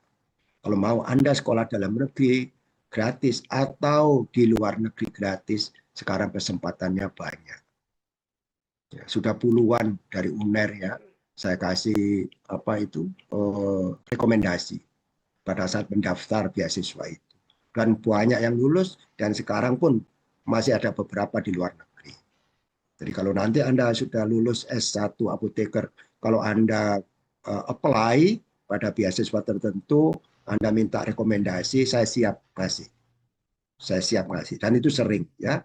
Sekarang ini pun ada yang kemarin tadi malam itu Malaysia kemarin. Tadi malam itu. Dia mendaftar di UGM. Kira-kira bulan lalu itu ada yang daftar di Singapura di NUS ya, National University Singapore. Ada yang Taiwan, ada yang Thailand, ada yang Eropa. Silakan dimanfaatkan bagi Anda yang mau S2 lagi. Bahkan bisa S3 gratis. Dari yang saya sampaikan di CV saya itu dari S1 apoteker sampai S3, alhamdulillah saya dapat beasiswa semuanya. Itu. Baik, ya. Untuk industri farmasi juga sama, ya. Terserah Anda, itu kan tergantung passion Anda di mana. Baik, kita terus lagi, sedikit lagi. Ya. Berikutnya adalah kolom. Kolom itu disebut sebagai jantungnya kromatografi. Jadi kolom, HPLC kolom is the heart of HPLC. Jadi kolom itu. Jadi kolom ini seringkali sangat penting ya memang seringkali dikambing hitamkan kalau ada masalah. Peaknya tailing, fronting, peaknya tidak bisa terpisah. Yang dikambing hitamkan pertama adalah kolom. Masalah kebanyakan katanya di dalam kolom ini. Itu ya. Jadi kolom itu bagaimana? Ini gambarnya ya kolom. Jadi nanti ada casingnya, kolom packing, ada fridge-nya dan seterusnya. Itu bentuknya seperti ini. Dan macam-macam ya. Macam-macam itu bisa dari stainless, titanium, ya. Ada bentuk standar cartridge, macam-macam di situ. Nanti kalau Anda waktu kerja ya lebih berpengalaman ya terkait. Isinya apa? Isinya itu silika kebanyakan. Tadi saya sebut RP18 itu silika. Yang di CCP di situ immobilize gugus dari C18, maka disebut RP-C18. Cuma silika ini tergantung ya, pH-nya tidak sembarangan. Bekerja di silika itu terbatas, mungkin 3 sampai 8, atau ada yang 1 sampai 10,5, itu terbatas. Kalau 2 sampai 8 misalnya, ya itu kalau 2 sampai 8 ya jangan dibuat nanti fase geraknya pH dari 9 misalnya. Maka silikanya itu larut. Maka akan cepat rusak itu. Kolom itu relatif mahal ya. Nah, yang kedua itu namanya polimer. Polimer itu tidak seperti silika ya. Polimer. Polimer ini bagusnya apa? Rentang pH-nya lebar ya dari 1 sampai 13. Ada yang hampir 14. Itu polimer ini.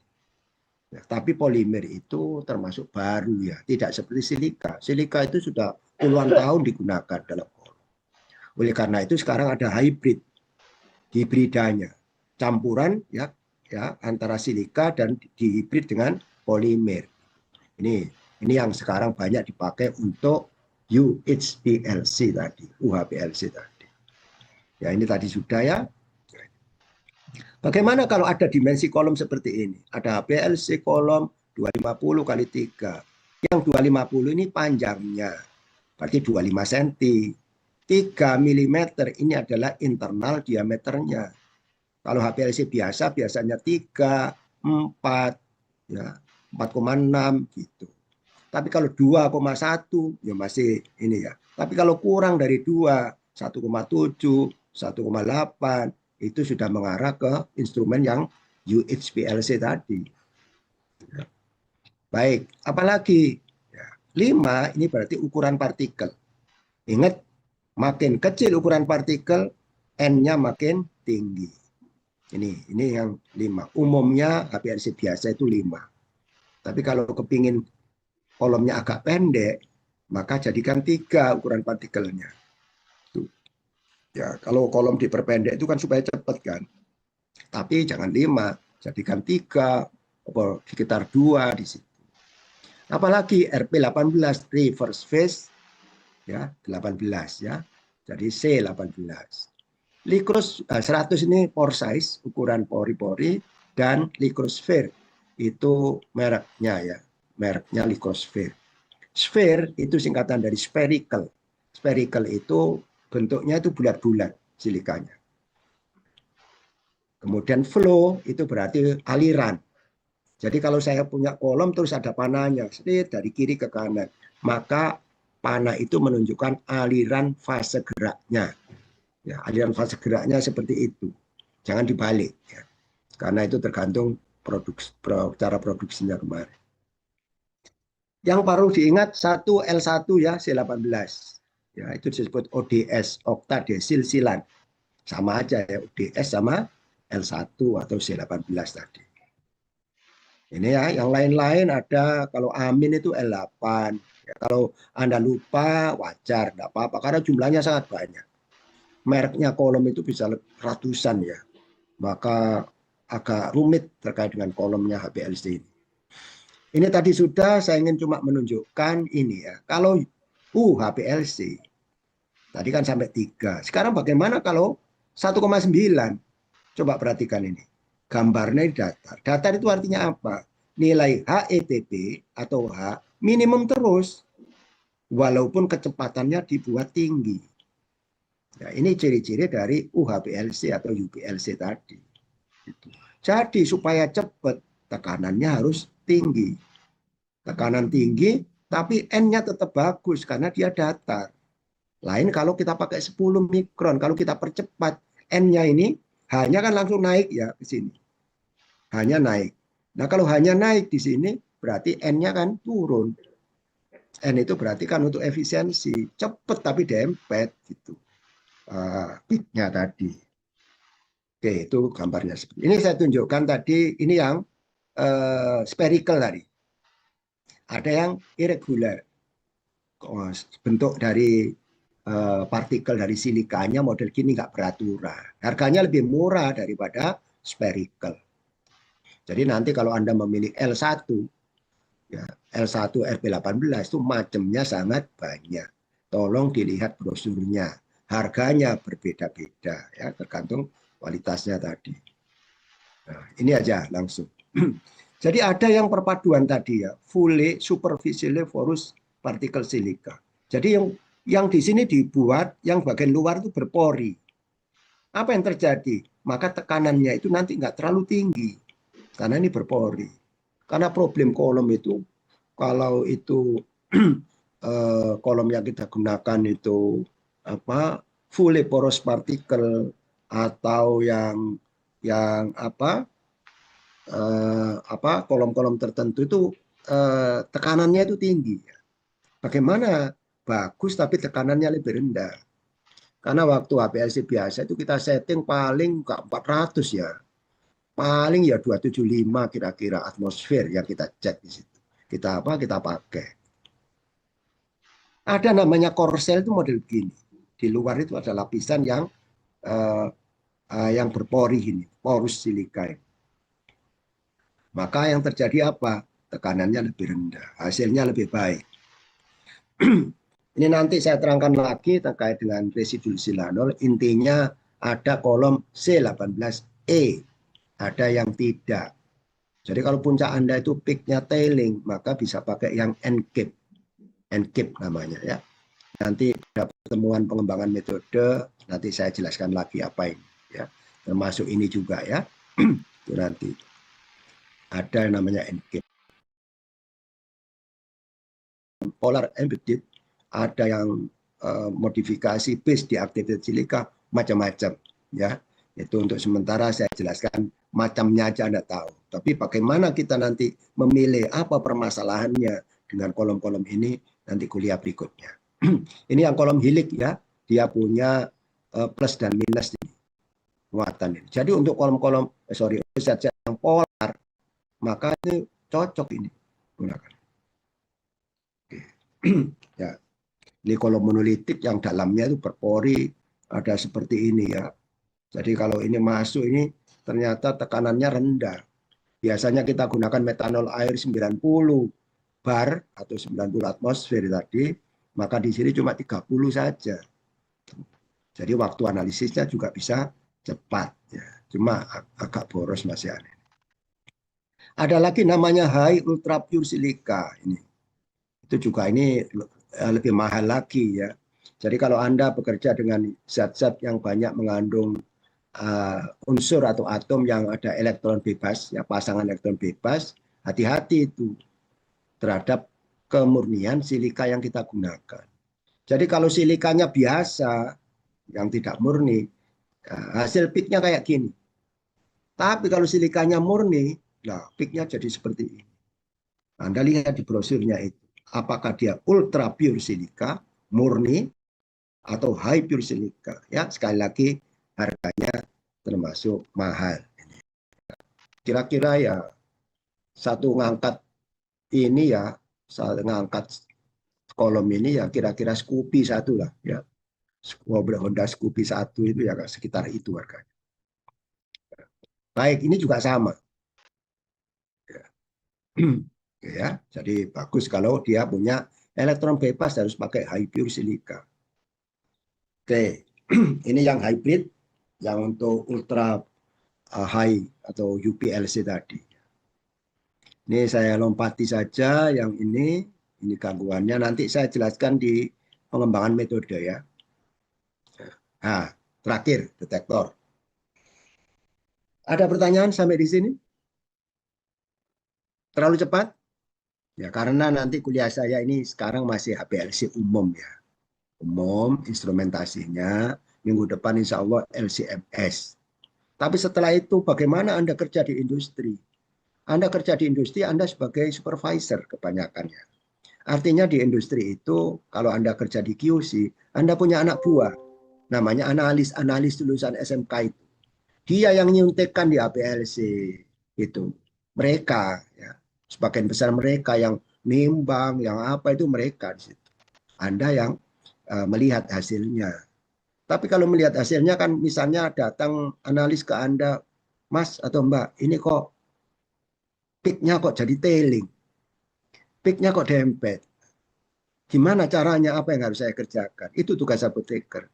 Nah, untuk membekali itu nanti ada kuliah optimasi atau pengembangan metode. Nanti berikutnya ada lagi ya. Itu sekaligus bagaimana memvalidasinya. Itu kira-kira begitu kalau di industri. Ada pertanyaan sebelum saya lanjut?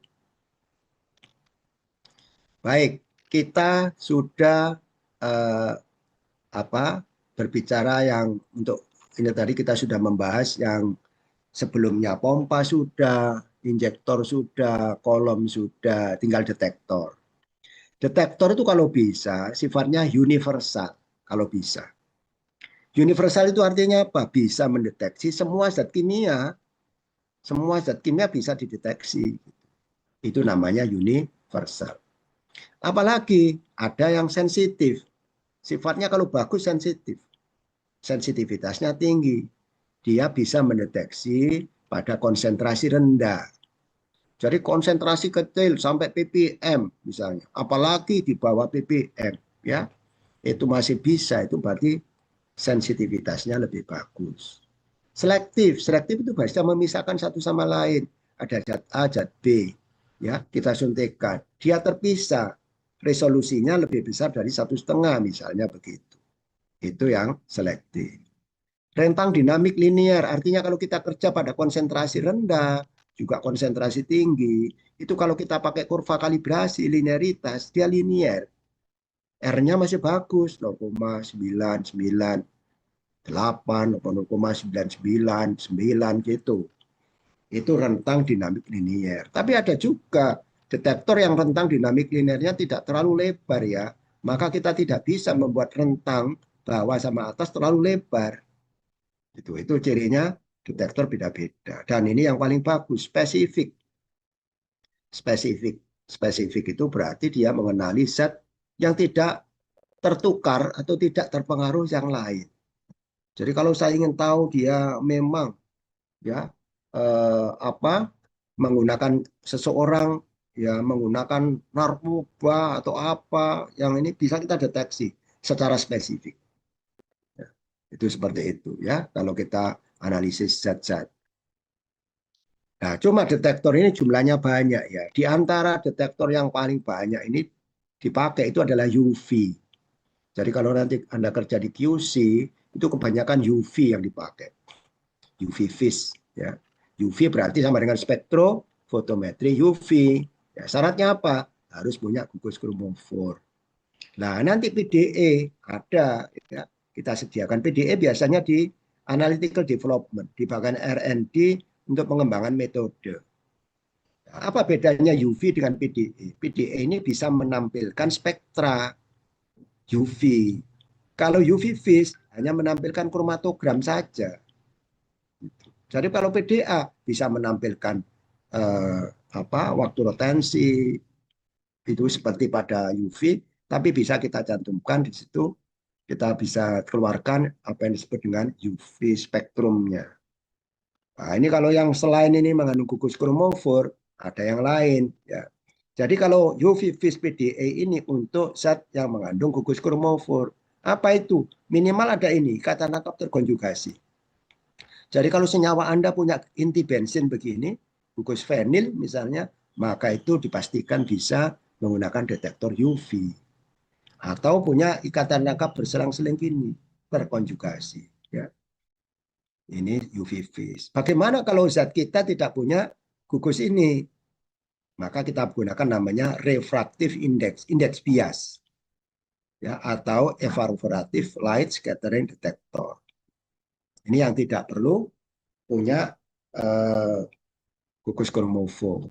Bagaimana kalau zat kita punya bersifat fluoresensi? Oh, cocok pakai FLD, ya, fluorescent detector. Nah, kalau zat kita itu bisa dioksidasi atau direduksi atau dilihat konduktivitasnya, maka pakai elektrokimia. Ini sensitivitasnya sangat tinggi juga. Ini pemilihan detektornya.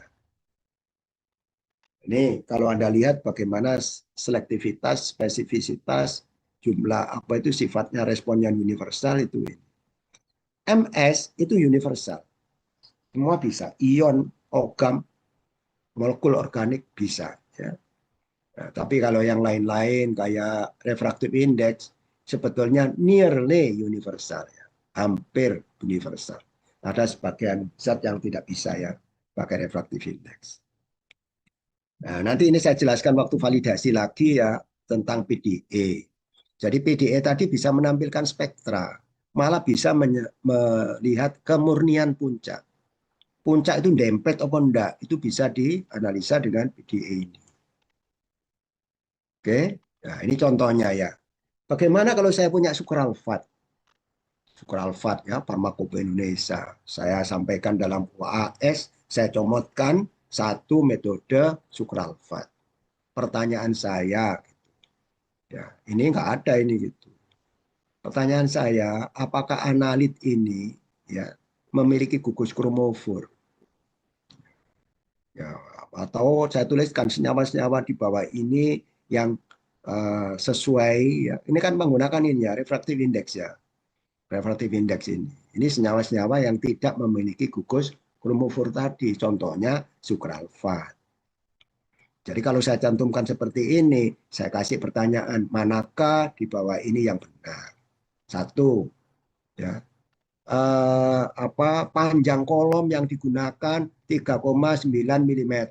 Salah, yang benar kan 30 cm. Nah, 39 ini apa? Internal diameter. Nah, ini pakai L8 tadi. Ya, L8 itu apa? Apakah dia termasuk reverse phase? Apa termasuk normal phase? Atau apa? Nanti model begitu ya. Itu kira-kira pertanyaannya gitu. Jadi yang jelas dari contoh ini, kenapa dipakai refractive index? Karena dia tidak mengandung gugus kromofor. Tidak ada ikatan rangkap terkonjugasi di sini. Ya, termasuk golongan gula-gula itu juga sama ya. glukosa, fruktosa itu seperti itu. Susah kita menggunakan detektor UV. Tapi kalau ini sama, ini kan senyawa yang juga tidak ada, maka dipakai LSD. Tapi ada juga yang memaksa pakai UV walaupun serapannya itu lemah. Jadi kalau pakai UV itu susah di sini, dia keluarnya cepat. Susah terpisah juga dengan zat yang lain.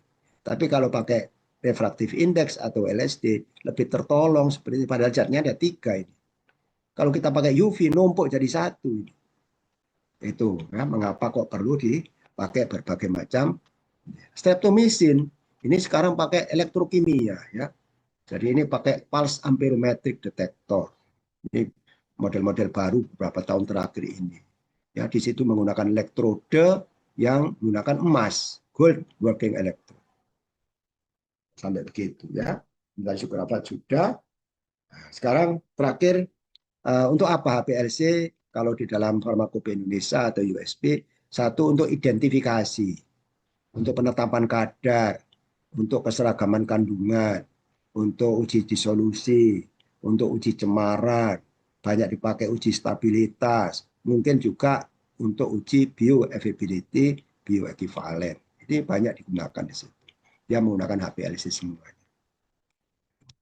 Nah, sebelum kita suntikan zat kita, tolong diingat zat kita itu harus saring ya, harus disaring. Filternya yang digunakan 0,2 sampai 0,45 sebelum diinjeksikan. Zat fase gerak yang dipakai itu berupa campuran ya, yang saling campur. Jadi tadi metanol air semua saling campur. Berikutnya juga hati-hati pada saat membuat dapar. Ya, kalau kerja dengan HPLC, jangan membuat dapar hari ini dipakai seminggu gitu. Agak berbahaya ya. Kalau kita membuat dapar, ternyata Anda gunakan, Anda simpan selama seminggu. Maka dapar tadi, buffer tadi itu terjadi kristalisasi. Terjadi kristalisasi, apa yang terjadi kalau kristalisasi? Jadi kristal. Kristalnya itu melayang-layang, nggak kelihatan. Tapi kalau itu kadang-kadang ada semacam poluid atau apa, kita kocok gitu terus larut. Tapi tetap bahaya. Ya, kalau itu masuk ke dalam sistem HPLC, sidapannya kan tajam ya. Kristalnya itu tajam. Maka bisa merusak optiknya, ya, merusak sistem-sistem yang ada di dalam komponen-komponen HPLC tadi, melibatkan rusak ya. Ya, di kolom juga nggak bagus, di detektor juga nggak bagus gitu. Oleh karena itu membuat dapar ya usahakan dapar hari ini habis, nggak usah disimpan. Itu yang fresh ya. Oke, terus yang kedua nanti kalau skripsi Anda, ya, kalau pagi ya, sebelum bekerja tolong dicek botol reservoir fase gerak tadi masih cukup apa enggak. Di situ kan 1000 ml. Ternyata kok mau habis. Ya sebaiknya tolong ditambah. Astonitril ditambahi astonitril. Tapi kok enggak ini minta tolong laporan lah kalau memang Anda belum familiar. Sebab apa? Kalau itu nanti diisap terus makin lama makin habis, maka yang diisap oleh sistem pompa tadi itu apa? Udara. Maka tidak boleh itu masuk ke sistem kolom kita. Wah, repot di situ. Maka hati-hati ya terhadap volumenya. Memang di beberapa merek HPLC itu ternyata dikasih sistem remote-nya untuk mengetahui dia itu kapan perlu perlu ditambah mendak. Jadi contohnya kalau ethylene itu kalau mau habis itu di monitornya keluar panah ke bawah. Artinya botol itu perlu ditambah. Seandainya Anda lupa nggak nambah, pas 200 ml, kertas setting 200 ml, langsung mati semua. HPLC mati, udah plug nggak jalan. Tapi kadang-kadang sensor kan bisa rusak. Tahu-tahu sensornya rusak, bablas terus. Gitu. Maka biasakan kalau volumenya kurang ya ditambahi saja. Gitu ya. Itu kalau kerja dengan HPLC ya, sama di filter tadi. Nah, caranya preparasi nanti dijelaskan sendiri ya. Ada yang kuliah khusus tentang preparasi sampelnya. Baik, ini terkait penggunaan HPLC itu kan bisa untuk kualitatif maupun kuantitatif. Bagaimana kita tahu bahwa di dalam tablet paracetamol itu mengandung paracetamol? Caranya ya kita suntikkan setelah kita filtrasi tadi ya, kita suntikkan tabletnya. Keluarlah 2 puncak misalnya. Puncak pertama keluar 3,6 misalnya ya, satunya 5,1. Oh, ada 2. Maka sekarang saya suntikkan yang paracetamol yang saya punya sebagai zat murninya. Kita sebut sebagai standar. Maka begitu saya suntikkan, nah, ternyata ada yang sama enggak itu fase geraknya. Oh, ternyata sama yang 3,6 tadi. Ya, yang di dalam sampel ada retention time 3,6, yang di bawah yang untuk standar itu juga ada 3,6. Sama antara di sampel sama di standar. Maka dikatakan bahwa di dalam tablet paracetamol memang mengandung paracetamol. Itu namanya identifikasi. Jadi di dalam farmakope itu ada identification atau identifikasi. Ya, itu maksudnya begitu. Nah, kalau kita menggunakan PDE tadi, photodiode array, maka masing-masing puncak yang 3,6 sama 3,6 di standar, saya keluarkan namanya spektrum UV-nya masing-masing. Saya tumpuk, saya overlay. Maka ternyata profilnya itu sama persis. Nah, kalau profilnya sama persis itu berarti apa? Memang zatnya paracetamol. Misalnya begitu. Terus yang berikutnya yang kuantitatif. Yang kuantitatif itu ada yang metode eksternal, standar eksternal, ada internal, ada addition standar. Nah, waktu praktikum kemarin, Anda waktu HPLC itu adalah standar eksternal. Jadi masing-masing Anda punya set standarnya ya. Tapi kalau internal standar itu contohnya waktu GC. Waktu GC, waktu praktikum GC perhatikan kita menentukan metilsalisilat. Tapi di dalam standar maupun di dalam sampel ditambahkan camphor dalam jumlah yang sama banyak. Maka camphor itu adalah internal standar. Untuk apa menggunakan internal standar? Ya, untuk mengurangi kesalahan. Ya, biasanya pada GC ya, itu kesalahan penyuntikan, kesalahan preparasi sampel itu cukup berpengaruh di situ. Maka harus diminimalisasi menggunakan internal standar namanya. Anda analisa etanol, ya, alkohol ya, etanol. Ya. Kalau Anda analisa etanol perlu internal standar. Biasanya itu isopropanol atau propanol yang dipakai. Seperti itu. Kalau zatnya terlalu sedikit, ya kecil gitu, ya mungkin kita pakai adisi standar. Ya, kok rendah sekali ya peaknya, maka saya tambahi dengan standar, namanya standar addition. Nah, satu lagi mungkin saya perkenalkan, ada namanya metode normalisasi area. Jadi pada saat Anda praktikum kemarin dengan HPLC, kalau di print, itu di sebelah kanan itu biasanya ditampilkan, ya tergantung settingnya ya, tapi umumnya ditampilkan. Ada di belah kanan itu ada berapa persen masing-masing komponen itu. Jadi kalau saya di dalam kromatogram ini ada berapa? 6 puncak. 6 puncak. Secara kasar, berapa sih konsentrasi yang peak 1, peak 2, peak 3 ini berapa? Maka caranya areanya ini saya jumlah semuanya. Area saya jumlah. Saya ingin tahu yang 3 ini berapa? Yang 3 ini, area yang ketiga ini dibagi totalnya kali 100%. Itulah disebut konsentrasinya. Tapi berdasarkan normalisasi areanya. Gitu. Bagaimana kalau nomor 2? Nomor 2 kan di sini 6488 ya areanya. Yang 6488 dibagi totalnya semua. Kali 100%. Oh, ketemu 21,8%. Tolong diingat bahwa ini bukan konsentrasi secara kuantitatif ya, bukan sebetulnya. Ya disebut kuantitatif juga, tapi bukan yang seperti kita harapkan pada saat penentuan kuantitatif. Kenapa? Karena ini tergantung jumlah peak-nya.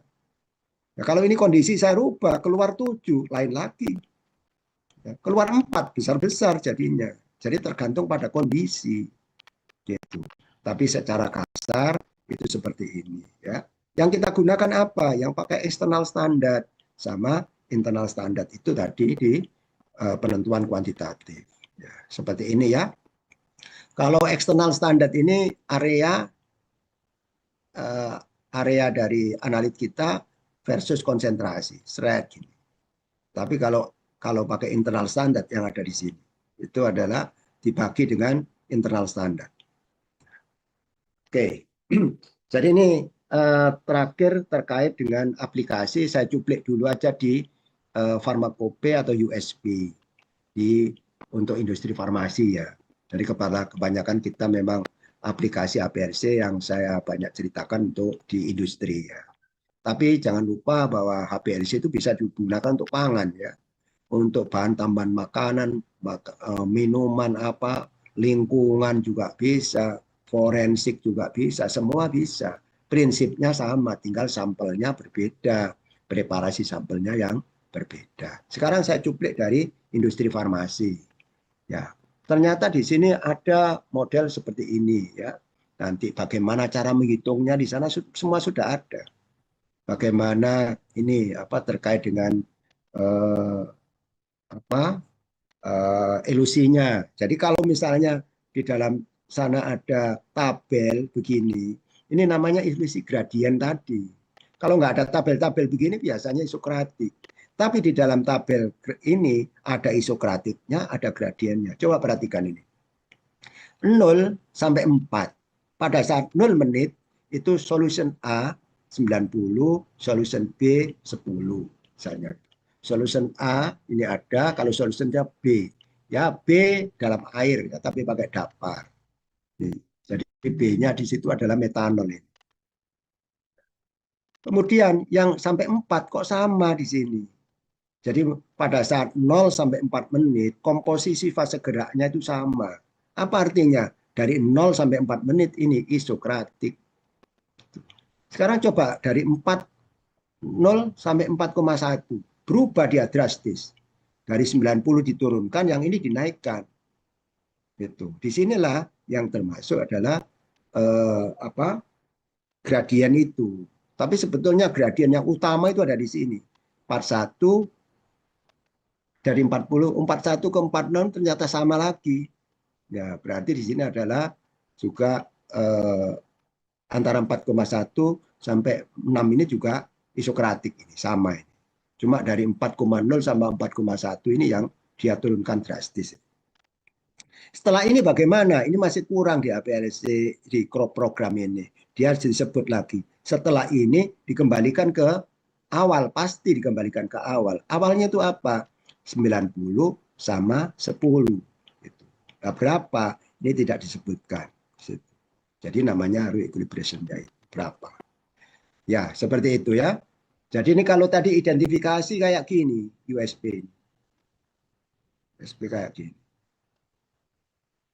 Oke ya, ini saya kira tadi sekali lagi ini bisa Anda download ya kalau Anda kepingin lebih dalam lagi tentang instrumentasi, kromatografi, spektrofotometri atau ada di sini. Itu saya kira bagus.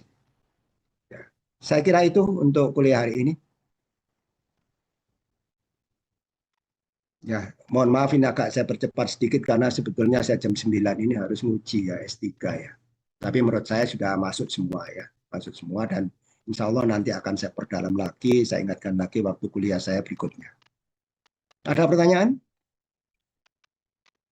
Untuk presentasi ada di screenshot? Sudah Prof, tadi di jam 8 dan jam 7.30 sudah saya SS untuk Oke lah, nggak apa-apa sudah itu. Ini karena di cyber kampus itu juga nggak ada itu yang kelompok Anda ini. Di ini. Anda dapat dari mana tadi linknya? saya dapat dari Hebat Prof. Hebatnya kok nggak sama ya? Di tempat saya kok nggak ada ya? Beda dah. Saya juga dari hebat tadi. Kemarin kelompok kemarin juga nggak ada itu di situ. Ya mungkin ada hebat yang versi baru saya lupa ya, nggak tahu di situ. Ya wes, oke. Ada pertanyaan terakhir?